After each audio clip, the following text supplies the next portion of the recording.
work there. I know. No, you don't know anything. About me, about my life, about my situation. I live in a different country from the one you know. Julian Fellowes once confessed that the notion that there were these functioning, prosperous black bourgeois in New York in the second half of the 19th century was kind of new to him. And I was so interested to learn it, then I just felt that the other people might be interested too.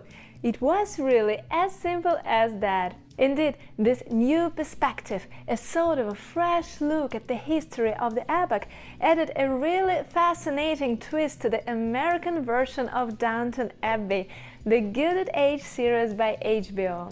In fact, both series were written by the same Julian Fellowes.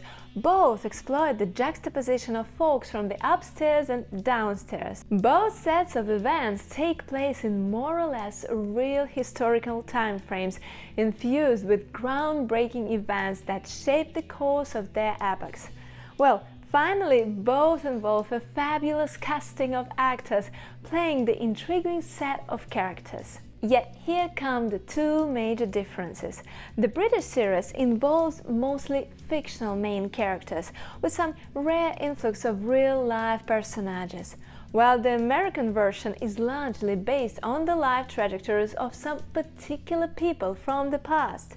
You may learn more about the principal characters and their real-life prototypes in my previous videos from the dedicated Gilded Age playlist or podcast. And yeah, in Downton there were only a few characters of color. That was the sad reality of the British elite lifestyle at the time. Luckily, HBO's Gilded Age sheds light on the life and social challenges of a black community from a completely different angle. Tonight, I invite you to uncover the real-life people and the events behind the incredibly fascinating plot line behind Peggy Scott and her colleagues at the Globe editorial, active in late 19th century New York. Fascinating. So is your writing. You fashioned a unique and compelling narrative. Thank you.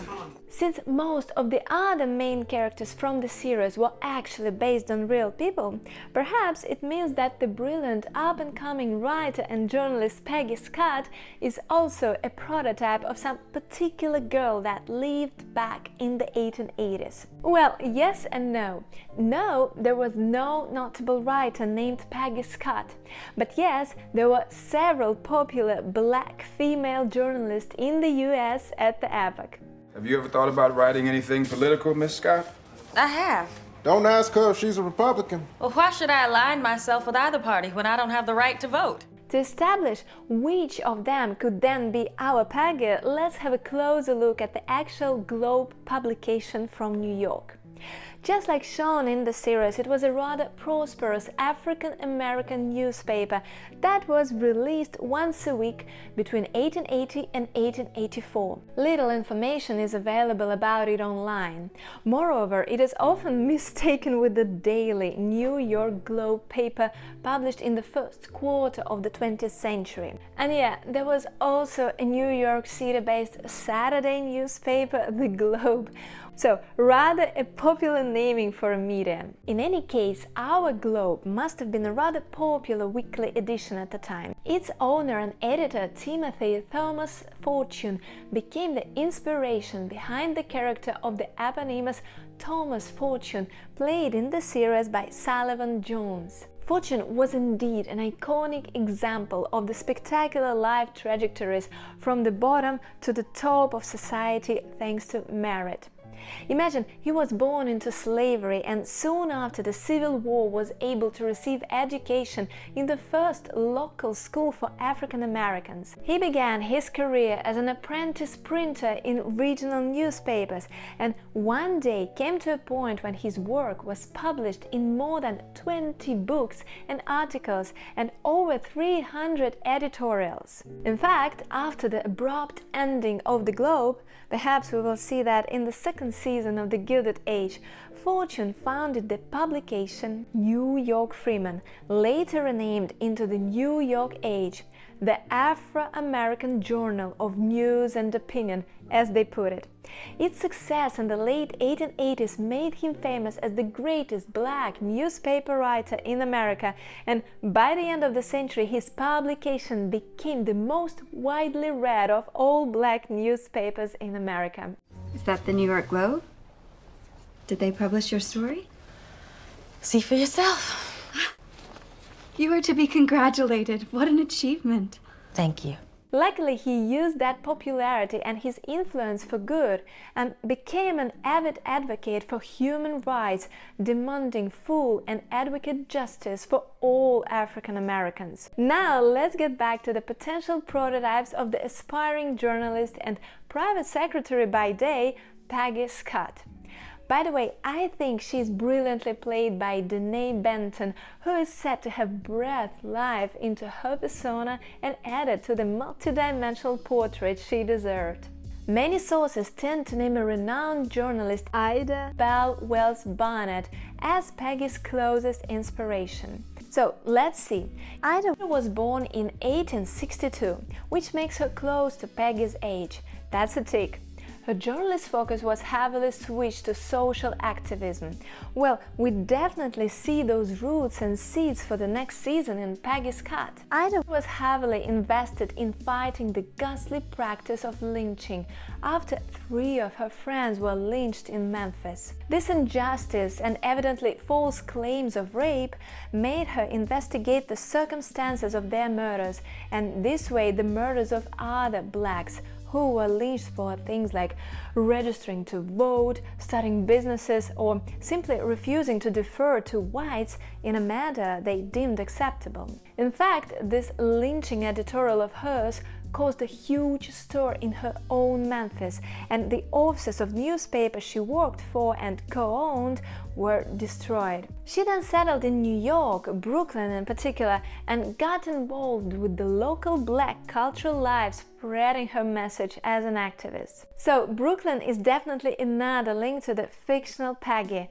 yet it seems that the personal dramas and reasons to move to New York were totally different between the two. You'll meet obstacles in your way. You're a colored woman, to name 2 of them. You need determination to get anywhere. Both ladies' parents were born into slavery.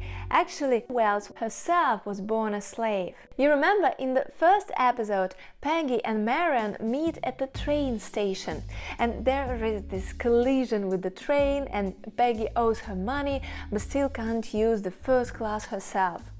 In fact, there is a loosely similar incident that happened in Ida's life. So in 1884, Wells was riding on a train, right? And the conductor comes up to her and tells her that she has to give up her seat in the fancy first-class ladies' car and go to the smoking car instead. We have to board last. Oh, I see. But Ida is not having it, so she refuses. Well, I think you guessed that the conductor did not like that. He ended up dragging her out of the car. Well, that was unacceptable to Miss Wells, so she wrote an article about what happened and decided to sue Chesapeake and Ohio Railroad Company for breaking the 1875 Civil Rights Act. And you know what? She won. But then the railroad company managed to get the verdict reversed. But still, she didn't give up, and she was determined to fight for her rights and make sure people knew what was going on. You've just discovered injustice. I've lived with it my whole life. If I spent every day fighting with bigots, I'd never get anything done.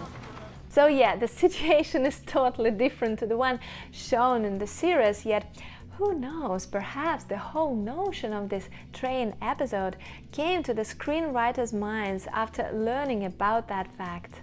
Also, the name Peggy might have been taken from Wells' own grandmother, who was heavily involved in her life, helping to raise her younger siblings after the death of their parents. All in all, we don't know where the next season takes Peggy, yet it is quite likely that she might decide to devote her life to women's suffrage, supporting others in their fight for justice. You've essentially done something Parker never thought possible. What is that? Increased our subscriptions. And who were the other possible inspirations? Remember, before becoming a journalist, Peggy came to publishers with her novels, which turned out to be hugely praised by editors who didn't know they were written by a black girl. This notion leads us to the second potential prototype, Julia C. Collins, whose 1865 novel The Curse of Caste, or The Slave Bride, is often cited as the first novel written by African-American woman. Interestingly, her novel was printed in book form only in 2006. In the 19th century, it was published in parts in the black newspaper The Christian Recorder. It was written soon after the Emancipation Proclamation and projects her hopes for the future when African Americans held equal rights. Unfortunately, Collis died young and the book appears to be unfinished. Your name is fine. It does not suggest anything about your background, so we can keep it. But your race would have to remain concealed. The Christian Advocate is asking me to lie. Just like Peggy, Julia was well educated and worked as a teacher in Pennsylvania. Not much is known about her, yet her text suggests that she studied Greek mythology and read contemporary and classic American and British poets and novelists. Back in the day, such endeavors were accessible to black women of the middle and upper classes only. Historians also believe that she was born as a free woman. Her Gilded Age alter ego Peggy was also born free, while her father made his way from a slave to becoming a prosperous pharmacist who owned his drugstore. There aren't any colored writers, especially women writers, who can make a living wage. I will soon find out how much colored women writers make. By the way, as a side note, did you know that the scenes at the Scott family house were actually filmed at the real 1883 house in Troy in upstate New York? A lot of the Gilded Age architecture is still up there, and Danae Benton said it was like a mirror into a world that had been hidden from us. Back to her character, Peggy was also well educated. She attended the prestigious Institute for Colored Youth in Philadelphia, the real institution founded in 1837. All that unites the real person Julia Collins with her plausible fictional alter ego. Did you really write these stories? I'm sorry? They are beautifully constructed and executed. They came back with the strongest recommendations, and I want to be sure you wrote them. Well, I did. Obviously, there were other, no less fascinating ladies of the past whose unbelievable, brave lives contributed to the development of the character of Peggy Scott. Hopefully, we'll see more of her and Brooklyn's Black Elite in the next season of the series. Well, it is definitely exciting indeed.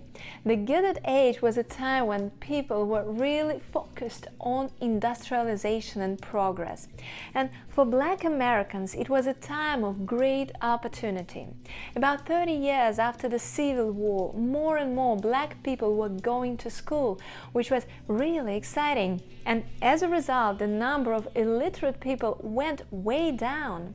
In fact, there were so many Black people who could read that they were able to support around 200 different Black newspapers all across the country. It was a really unprecedented time for Black Americans, since this enlightenment of society supported the movement towards equality and the end of racism. Because we're colored, we must be poor. I loaned you train fare. I made a stupid assumption. Don't be sorry.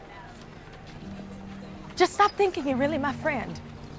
And yeah, I guess we'll definitely see more of their friendship with Marian, which forced Peggy to code switch, something that still happens today. And we get to see her interact with her family and circle outside of the all-white world of the Upper East Side. I'm not sure yet if I should make a video dedicated to Marian at this time, since her character is yet to be defined from a historical standpoint. What would you say? Perhaps I should wait for the second season to get more information about her and the role she'd play in this Gilded Age spectacle. Anyways, more the true story behind videos are coming, Gilded Age including, so I do hope to see you there. Bye!